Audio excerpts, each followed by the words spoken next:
My name is Faylita Hicks, and I am a Black poet. I will not be silent. I have a right to be angry.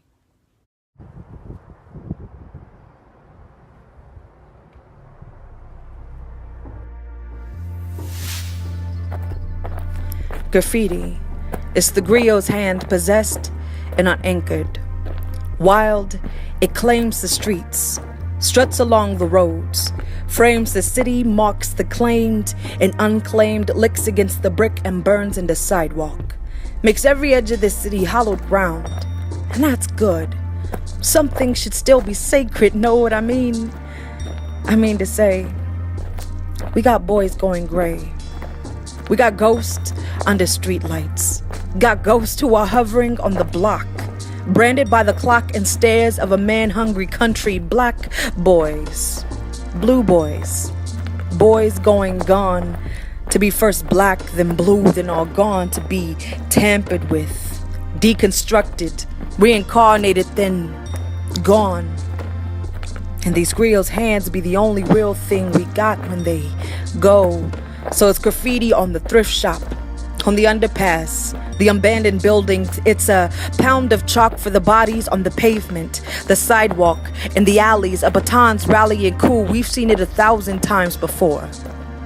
It's boys with hoodies branded mongrels, strung up and thrown over antenna wires. They've been howling since noon in the 9 o'clock news. Something about not being able to breathe or something. A baton's ode to the south side. It is the headliner of the freak show. Come watch the streets fill with the marked and claimed boys, made of flames and flyers from the KKK. Boys made of flames and flyers from Sharpton suppliers. The cameras are always ready to catch the lick and whip of disaster.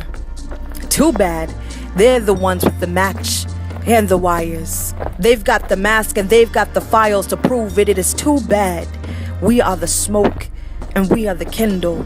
That we've got the inferno on our front porches and we've got the bodies to prove it. It is too bad ballistics be coon and hope unrealistic when the victim can be blamed for snatching the bullet and swallowing it. And I can't just go gray. I can't see past the blood on the asphalt. I can't go be just black, then blue, then all gone. There are ghosts who still hover on the block, you know, haunted by clocks and the New York's Post. They always concur. There is a problem here, and aching in this asphalt for something, maybe fist. Maybe bricks, cause bones it's got enough of.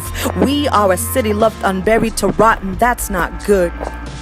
Even without the accolades or acknowledgments for our contributions to the international relevance of our country, we are a revolution unhinged.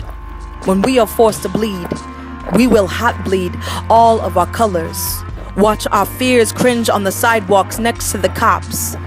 Graffiti drawn on the floor of a subway circa January 1st, 2009.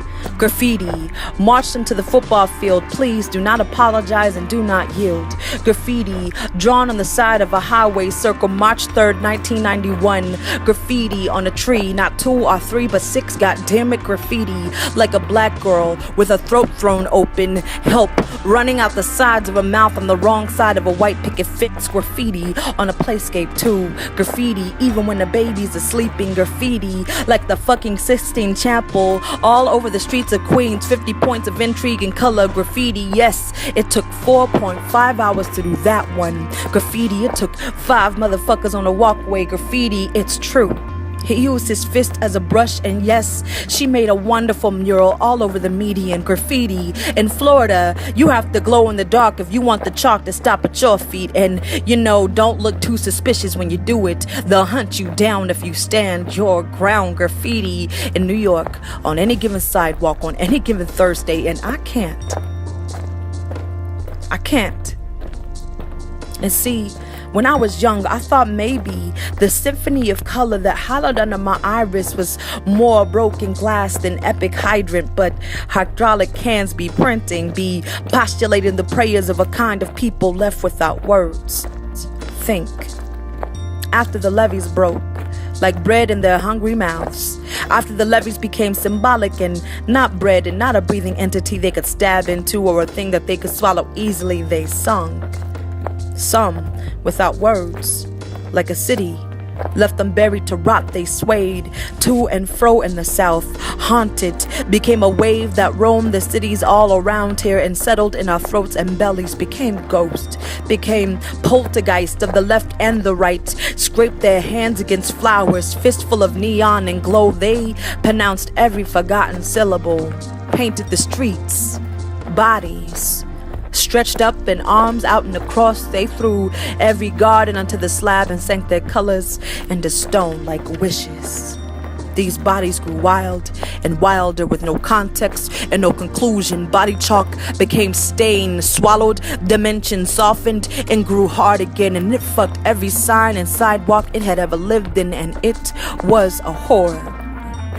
And the people of No Tongue grew small and hidden alleys, saved themselves in the guts of the train tracks, sifted themselves into crews on one-man havocs, held until hell was adamant, then broke out of habit, got angry, and grew tongues round and hollow and full of flowers, licked hungrily on the aching space of every blanketed white and brick and black and good intentions. See, a people have to believe in a thing like breathing. So every sunset, they swarm across the city.